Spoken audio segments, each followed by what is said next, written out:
Hey, you're a thoughtful traveler, and we're a thoughtful destination. In Asheville, we treasure our natural and wild places here in the stunning Blue Ridge Mountains, and we appreciate visitors who share our values of stewardship and sustainability. We invite you to explore the cultural legacies shaped by these high mountain peaks. Be our guest. Together, we can share adventures and preserve the natural beauty of Asheville. Learn more at exploreasheville.com.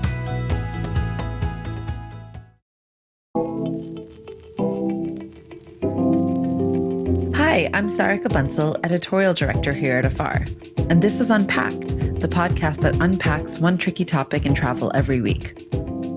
This week, we're talking about everyone's favorite subject, where to go next. Afar has put out a where to go list almost every January since we launched in 2009. In more recent years, the pandemic deeply affected those lists. In 2021, we wrote love letters to 12 places we were dreaming of as borders remained mostly closed. In 2022, we created an ambitious list of 39 places that we were stoked to visit as the world reopened. But this year, we wanted to go deeper on fewer destinations, the ones that really captured our attention. We ended up with a Google Doc that was nearly 150 pages long and included destinations from the Arctic Circle all the way down to South Africa. After months of research and debates, we finally winnowed it down to 12 places. In this spirit, I'm joined today by two incredible travel experts who helped make this year's list possible. Tim Chester, a deputy editor at Afar, and Ashley Halpern, a freelance travel journalist. Tim and I reached out to reporters and writers around the world for destinations they think are having a moment. You can see the entire list in our Winter 2023 print issue of Afar, which is on newsstands now, and online at afar.com/WTG2023. It includes cities like Bangkok, Baltimore, Bergamo, and Brescia, as well as more rural getaways like Transylvania, Tasmania, and Tanzania's Ruaha National Park. We offer ideas for every type of traveler, whether you want to bicycle along Prince Edward Island's New Island Walk, eat seafood and listen to music in the Brazilian city of Salvador, or appreciate art and architecture in the United Arab Emirates' Sharjah. Today, I'm going to be talking with Tim and Ashley about all of the places on our list, what we learned about them, our predictions for the year, and of course, where we'll be traveling next. So let's get going. Well, hi, everybody. I'm really excited to be having this conversation. Would love to hear from both of you, where you are in the world and how it's going. Thank you for having us. I'm Tim Chester. I'm a deputy editor, and as you said, I'm based in an area called Thousand Oaks, which is a suburb of LA. Very, very wet at the moment. I've been with Afar for 4 or 5 years now, based in Southern California. And as you can tell, I'm a Brit, which can surprise some people when they meet me for the first time. Nice. How about you, Ashley? Where are you? So I'm based in Minneapolis, Minnesota, where it's about minus 400 degrees right now. My husband and I moved here in 2018 after traveling full-time for 4 years. And we were all over during that period. And before that, we were in New York City for about a decade. Great. And I didn't mention that I'm based in Nairobi, Kenya. I've been here for about 5 years, and I've been with Afar for about 1.5 years now. Actually, the first issue that I worked on when I joined was our Where to Go for 2022, which was a very different Where to Go list than this year's in that it was a full issue takeover. It was 39 places of where to go around the world. From a production process, it got pretty intense because it was a lot with a very small team. And this time around, I think for several reasons, we wanted to make it a tighter list. Tim, since you and I were both involved in the development of this list, do you want to talk about what that process was like for you? Yeah, I think part of the reason we had 39 places was we were just so excited as the pandemic was evolving and places were beginning to open up to flag all these great places that we thought people could travel. And it felt like so much possibility and so many options. By contrast, this time round, we focused on just 12 destinations. Each of these places has many reasons to visit, and we wanted to give them the space in the magazine to showcase the beautiful photography and really dive into why you should go to these places over a nice long word count. It takes many, many months to come up with a list of just 12 places. And last year, we started sourcing pictures from all of our writers and editors across the globe back in late spring, early summer. Must have had at least 100, in the hundreds, ideas and pictures from people. And so those are all put into a huge Google Doc or spreadsheet. And then we, as editors, try and whittle that down and get that down to a long list of places. And that ideally will cover a big geographical spread and a number of types of place, from cities to outdoor adventure. We're trying to appeal to a broad range of travelers. And then finally, through lots of discussions and conversation, we get that down to the final 12. Yes, yeah, for sure. It was a very, very big Google Doc that we were going through. I do want to touch on two things that you mentioned. One is all of the places that we chose definitely are having a moment this year. Like there is a why now hook, because sometimes I look at these lists and I'm just like, what are the reasons why these places were chosen? Like, I think that was an important differentiating factor for us. And the other thing you mentioned was how there are a lot of cities in this list. And I think that was something that was very different from last year's because of the pandemic and how it's been evolving. Even when we did feature cities, we featured ways to enjoy them in the outdoors and the open air. And I think that being able to instead talk about places that you could enjoy for their culture, for their music, and other things that I think a lot of people have been really missing over the last few years.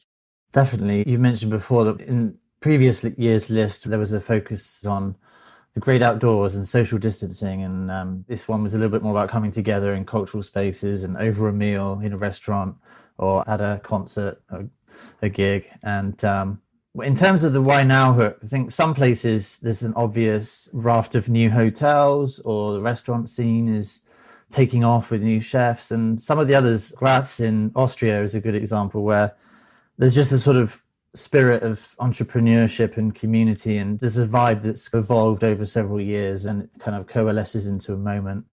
Absolutely. And Ashley, we're so lucky to have you join the team to edit 6 of the 12 stories. So just want to hear from your perspective how this process was.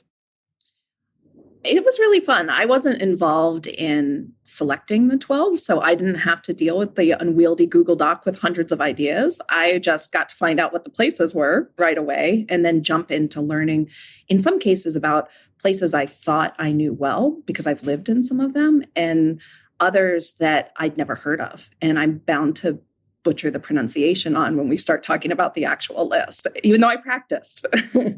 So it's always thrilling to find out new things to do in places, but like Tim said, reasons to go beyond just there's XY new luxury hotel in this place. In some cases, it's a lot more subtle. It's a really ambitious, community-oriented tourism launch, say, or a country saying, you know what, we're going to recalibrate. We shut down during the pandemic. We're going to think about how we want to exist in the world moving forward and how we want to advertise ourselves globally as a destination, and what kind of traveler we want to bring in and how we want that traveler to engage with us and our people and our entrepreneurs while they're here.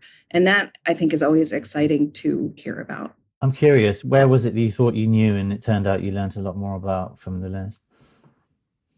Well, I was in Bangkok. We were based over there for a while. We've had a number of different apartments there and used it as a base when we were traveling throughout Asia extensively. And there's just so much new stuff has opened there since the pandemic, and a lot by young Thai creatives, which is fantastic to see. And also the Great Lakes. I live near a Great Lake now, and I just did a 2.5-week road trip that visited 4 out of 5 Great Lakes. And reading Elaine Glusack, who's based in Chicago but grew up outside Detroit on Lake Michigan, reading her accounts of the Great Lakes, and here's the world's largest freshwater system, yet so many people overlook it. And it's right in our backyard, at least for readers who live in America. That's amazing. And it really kind of opened my eyes to some of the opportunities on those lakes. Yeah, I loved how in that piece she was able to talk about the natural beauty of it as well as what it means culturally. And, there's so many towns and cities and how they're all very different from each other. And even though you can class them all together as the Great Lakes, they all have such distinct personalities. I feel like she was able to get through a lot in that piece that really gave me a lot of wanderlust. And there's quite a few opportunities to cruise around the lakes too, right? That's right. It's going to be the world's longest cruise. It's starting in Duluth, Minnesota, and it's Viking, and it's going to run all the way down to Antarctica. And it's so cool that it's starting up there on the Great Lakes, going down through a number of the Great Lakes, actually. I think there's suddenly renewed attention on this area that has been overlooked for far too long. And it's really cool to see these ships, which are equipped with scientific equipment, the way some of the Antarctica expedition ships are, reporting back and helping scientists with climate change studies, for example, or looking at the fish populations in the Great Lakes. And it's nice to see that undercurrent of research combining with your regular leisure travel.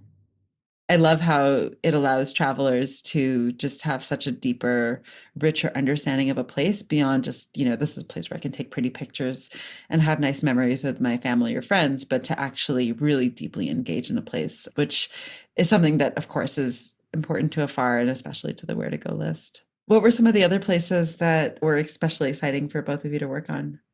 I really enjoyed working on a piece on Transylvania in Romania, which was written by Keith Drew, who's an old colleague of mine from Rough Guides. We both used to work at the Rough Guides guidebook company in London. Obviously, everybody knows that area from Bram Stoker's Dracula, but Keith paints a very different picture of a place full of wildflowers, alpine meadows, historic homes that date back to the 12th century. And there's actually a really ambitious rewilding project happening there. They're trying to create what they're calling the European Yellowstone, which will cover nearly 618,000 acres across the southern Carpathian Mountains. I had to hide my credit card and passport when I was reading that, which sounded like a great place. That's at the top of my list in reading the package too. And I didn't work on that story, but I have some Romanian heritage. And my husband and I have been talking about combining a Poland and Romania trip. He's half Polish and I'm half Romanian. And that piece definitely is pushing us over the edge for maybe booking in 2023. Oh, that's amazing. I feel like that piece particularly got so beyond stereotype. And I guess like when you think of Transylvania because of Dracula, it's just like you end up thinking of these dark, really big houses, and just to even know that there's so much wild space and so much wildlife as well. That was very eye-opening. In terms of eye-opening as well, I edited the piece about Sharjah in the United Arab Emirates, and I thought that was fascinating. It's a place I've never been. Like the writer points out, it's completely overshadowed by its neighbors, Dubai and Abu Dhabi. It doesn't have the biggest, tallest, grandest, most epic superlatives that those two cities have. Yet it has this quiet art scene, art and architecture that's really starting to bubble up to the surface. And 2023 marks the 15th Sharjah Biennial, as well as the Sharjah Architecture Triennial. And the triennial in particular has stuff that actually goes on year round. So you can do architecture tours. They take you to everything from lesser known neighborhoods to modernist bus stations.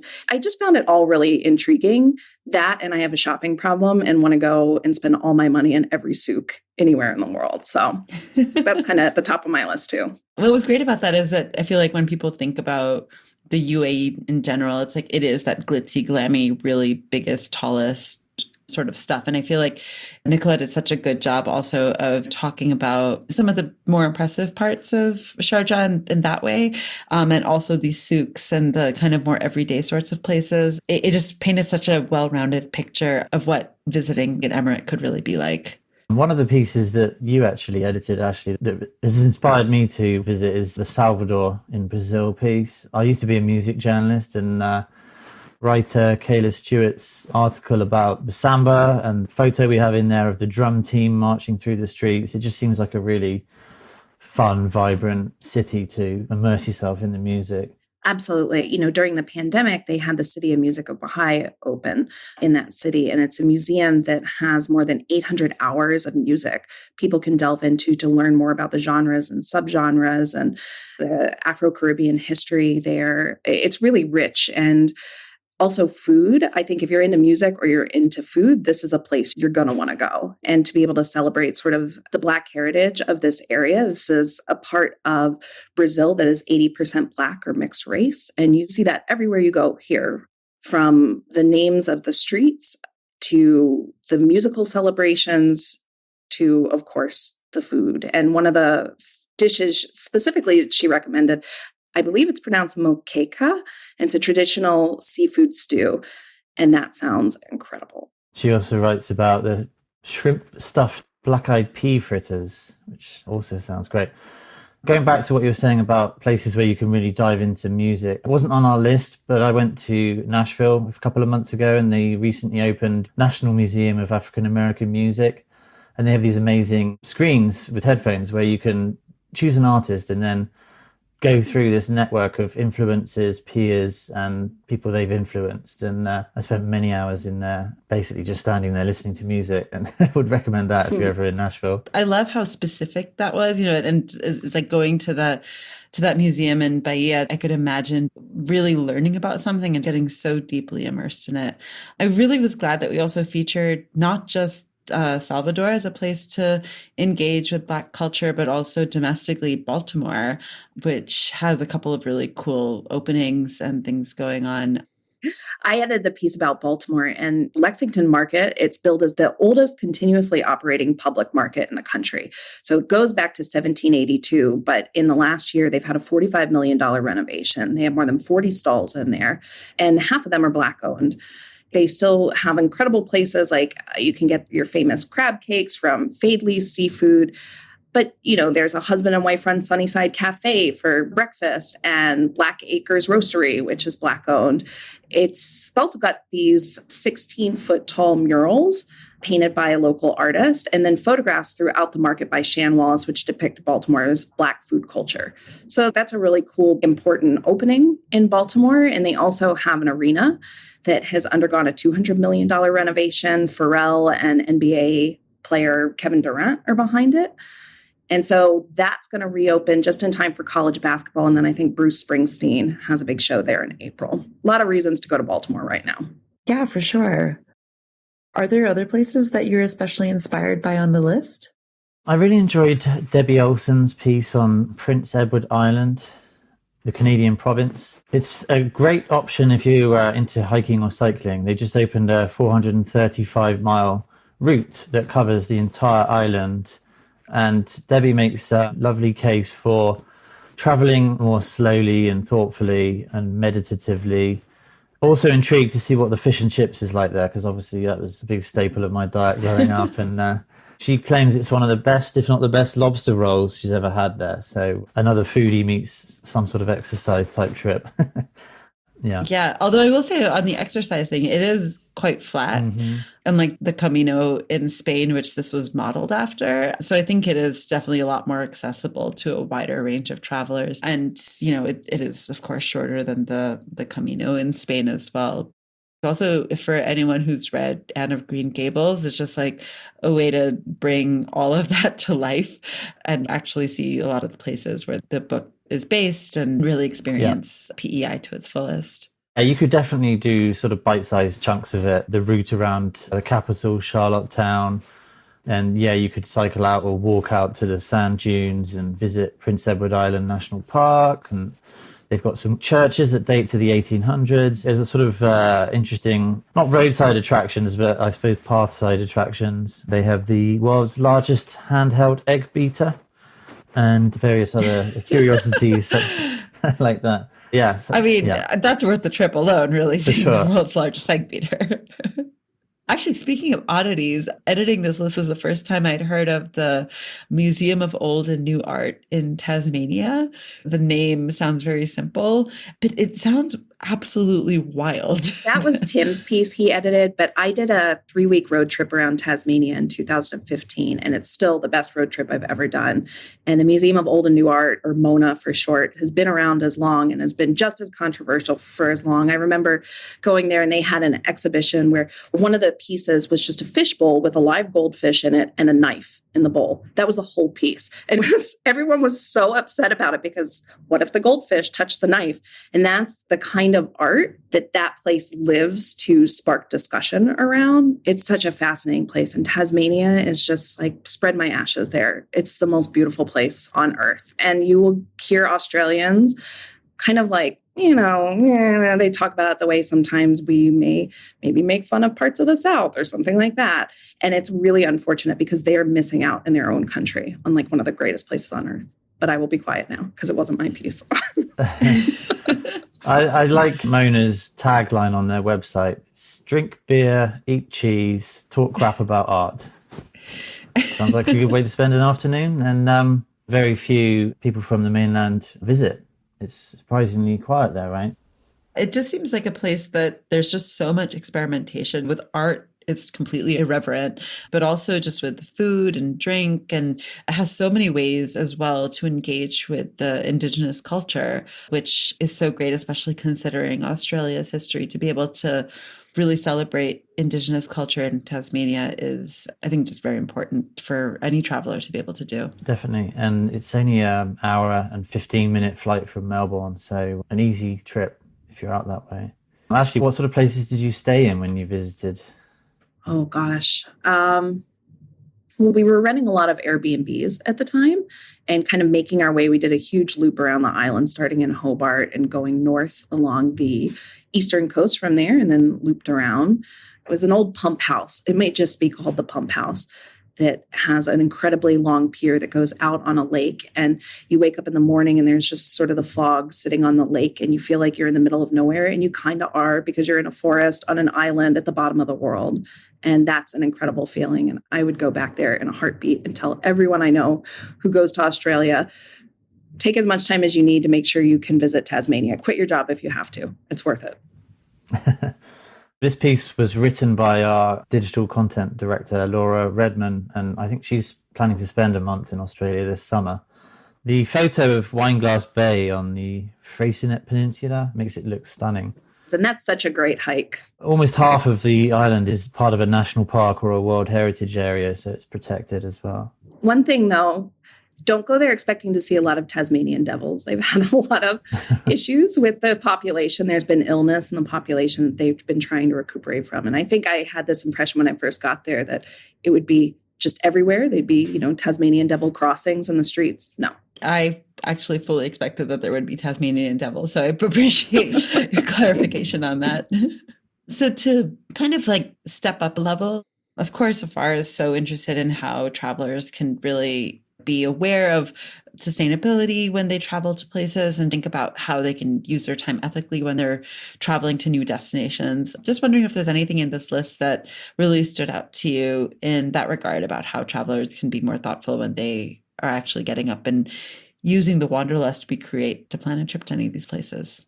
I think the piece on Ruaha National Park in Tanzania by our hotels editor, Jen Flowers, is a good example of that. Most people head to the Serengeti. So just by visiting this area, you're going somewhere that's less touristed and supporting areas that are not overwhelmed. She writes about the relationship between the Wildlife Research Institute there and the lodges, and visitors can get involved with citizen science projects and help with data collection from camera traps. It's a short piece, but it offers an insight into how travelers can be involved. From my list, I was really intrigued by Cambutal, Panama. There's a community-based model down there. So this is at the tip of the Azuero Peninsula. It's in Los Santos, which is already one of the country's least visited provinces. And there's only one main road heading all the way south, 228 miles from Panama City. And then you get this tiny town that sits on the shores of a volcanic black sand beach. It's surrounded by waterfalls and jungles. And there is a new company there called Azuero Adventures, and it was founded by Brian Goldner. He was born in Panama, and he hires all local guides, local everyone, to showcase this incredibly beautiful and largely untouched area right near Cerro Hoya National Park. It's 80,000 acres. There's no direct road entry. So guides bring people in on horseback or a 4x4 vehicle. But horseback is their main way to get in there. And you see the great green macaw, you see Azuero spider monkeys and other endangered species, really, really small scale right now. And I think that's so wonderful. And they want to keep it that way. And they want to keep the focus on the community and make sure everything they're doing and everything that they take their guests to, who are already going to be probably pretty mindful travelers if they're there in the first place, really showcases the nature and the community in this place.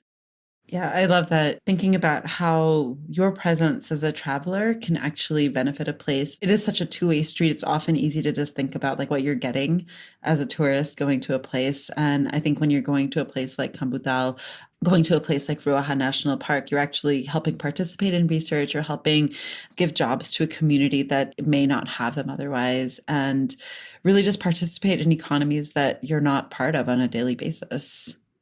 Another one that I think does that well is the Brescia and Bergamo, which were voted as the joint capitals of culture in Europe.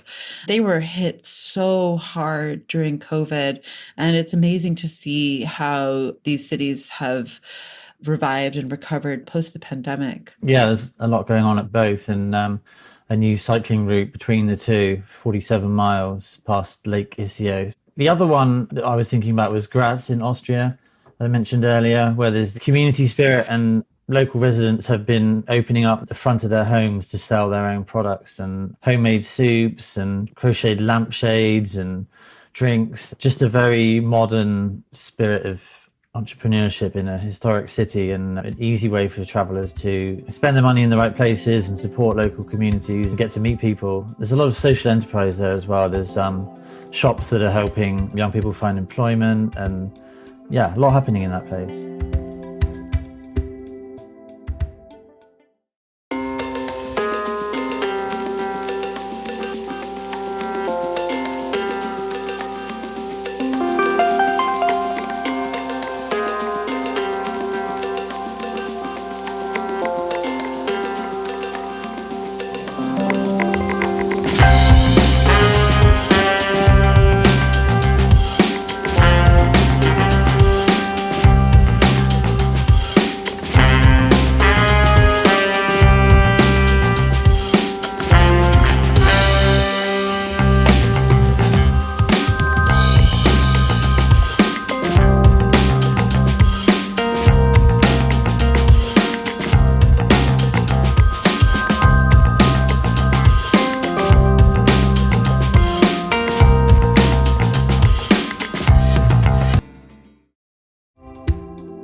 Maybe we can just kind of transition to talk about more generally 2023 travel, what's on the books for both of you, and if there's any trends that you are seeing overall with travel in 2023. After the Southwest debacle, I think there's going to be a surge in sales of Apple AirTags. Personally, that's my big prediction. Yeah, definitely. I mean, that whole Southwest thing, people are going to expect disruption. Unfortunately, we've seen the extreme weather we've got here in California at the moment. I think that's going to increasingly play a part in people's travel plans. I mean, our readers, I think, are always interested in more experiential travel that gives back, and ways to engage more with local communities. I'm researching a piece for the magazine, a page called Afar Answers, which is about how to make sure your travel money is spent in the right places, choosing locally owned hotels, going through tour operators that employ locally and train and empower the communities that you're visiting. So I think people are more and more interested in that. I would definitely advocate a lot more for traveling in the shoulder season. I've taken a few trips recently between Thanksgiving and the holidays. I went to Fiji last December in that period, and a couple of years ago visited Aspen. And both places were so quiet compared to how they would have been a week or two earlier or a week or two later. So I think with travel coming back in full force and the popular places remaining as popular as they've always been, I definitely would advocate for finding other times to go if you can. I'm also a huge proponent of embracing the secondary and tertiary cities. Even if you choose only the second or third most populous or most popular city in a country, you're going to have an incredible experience, if for no other reason, because so many people will be like, how did you get here? Why are you here? And you'll get a more local experience. You will have an opportunity not to be so inundated with other travelers and tourists in the places you go. And I think, at least in my experience, locals are often tickled by that. If you show up in a place that often gets overlooked, the Sharjah to Abu Dhabi or Dubai, they are really tickled by that, and they want to show off the best of what they have. I had that exact experience a few years ago. I went to Italy, and I was there for my cousin's wedding. And the trip that I planned included going to places like Bologna and Modena and Puglia.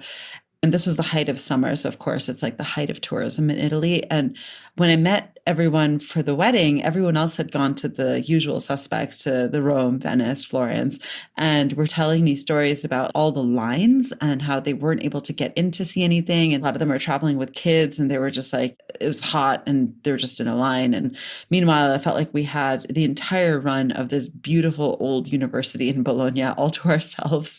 And yeah, I think I experienced a lot of what you're talking about, where you just talk to Italian people who are just so thrilled that you're there and often just are more excited to engage with you. For sure. We had that experience we spent a week in Surabaya in Indonesia. And it seemed like we'd been the first Americans to land all year there, because everyone was like, did you get lost on the way to Bali? And it's like, no, we're here to be in Surabaya. And people were so stoked. And I loved that. They were excited for us and we were excited for them. And we had an amazing trip because of it. And when you read things like, what is it? The Louvre just said they're cutting attendance. They're going to cap it at 30,000 people a day. Like, oh my goodness, I want to go somewhere that gets 30,000 people a month or a year. Mm-hmm.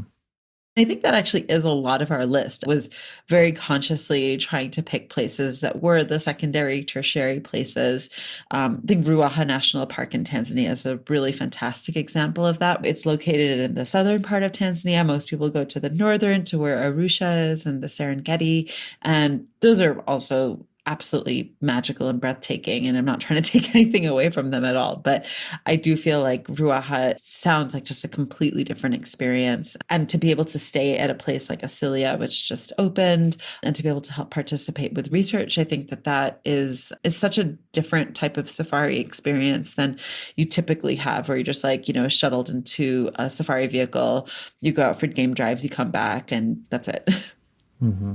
I've been looking for popular places at unpopular times of year. So last year I went to Yellowstone National Park in March and Yosemite in February, so in the winter.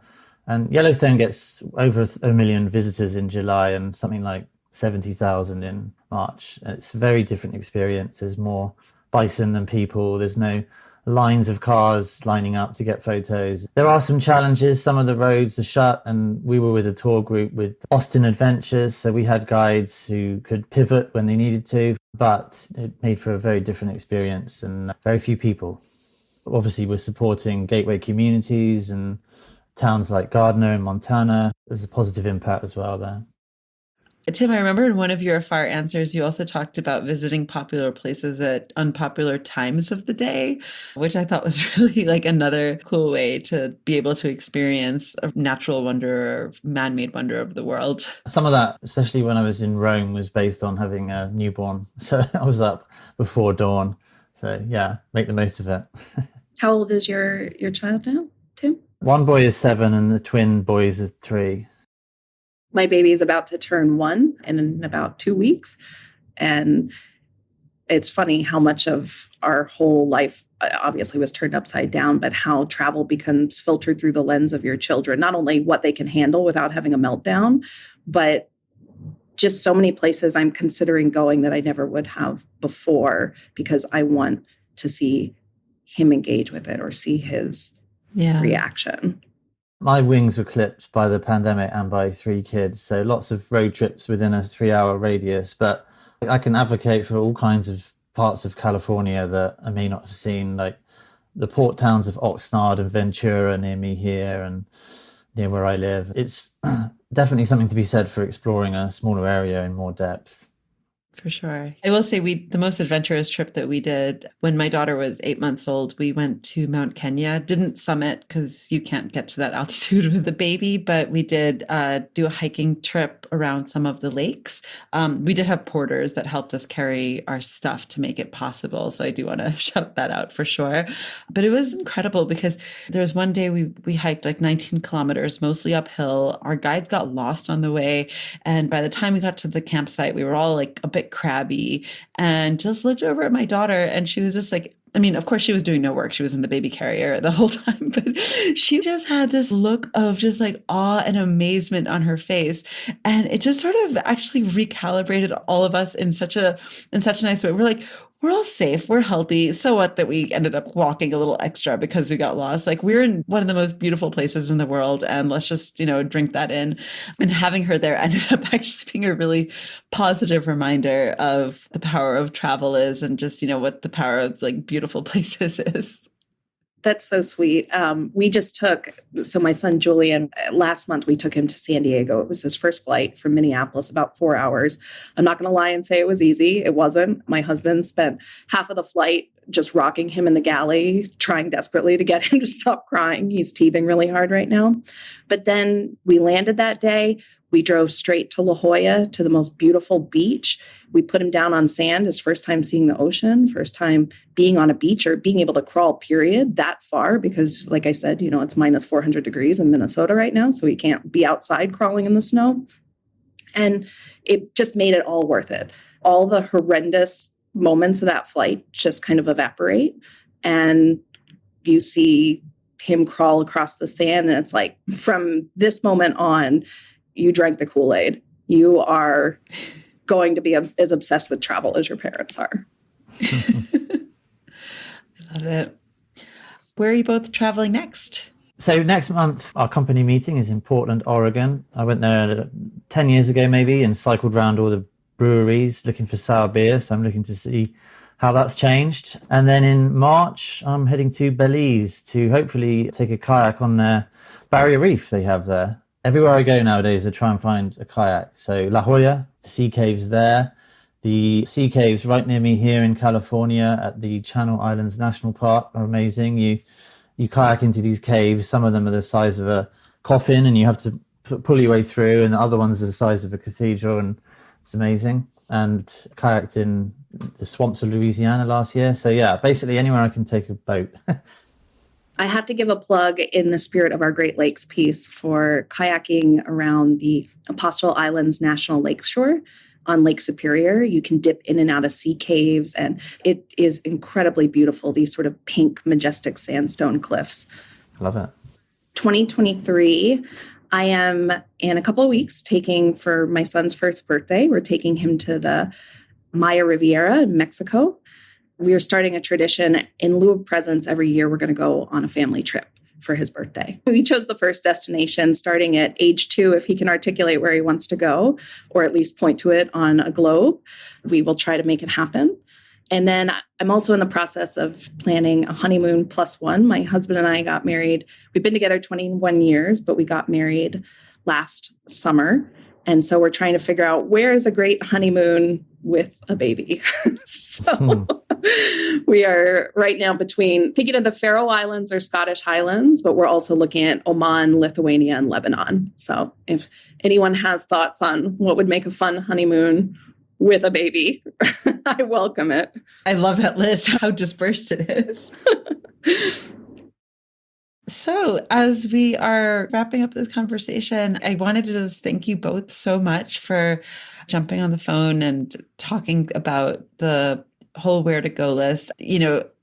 My role as editor was really trying to think about how do we make sure that we have as much wanderlust as possible in all of these places that really makes people want to just read it and immediately turn to their partner and say, can we go here now? And I think that both of you did such a fantastic job with making that come to life. So wanted to thank you both for that and for this conversation. Thanks for having us. And I would give big credit to all the writers as well. They wrote some beautiful pieces and laid out why you should go there. If you wanted to, going back to what we were saying earlier as well, another way to engage with these destinations, I think, is that time-old advice of slowing down and not trying to cram too much in. A lot of these places warrant a decent amount of time and they have a lot to offer. And they're not destinations you just fly into for 24 or 48 hours and zip back out again. Yeah, absolutely. And I would say even some of the bigger destinations, like I think Bangkok is the best example of that as one of the world's most visited cities. A lot of people do the 24-hour, 48-hour type of trips. I hope that our piece shows you that there is actually so much more to the city than the sort of usual suspects. I beg anyone who is headed to Thailand, I totally get the desire to get through Bangkok as quickly as you can, get down to the Thai Islands or up to Chiang Mai.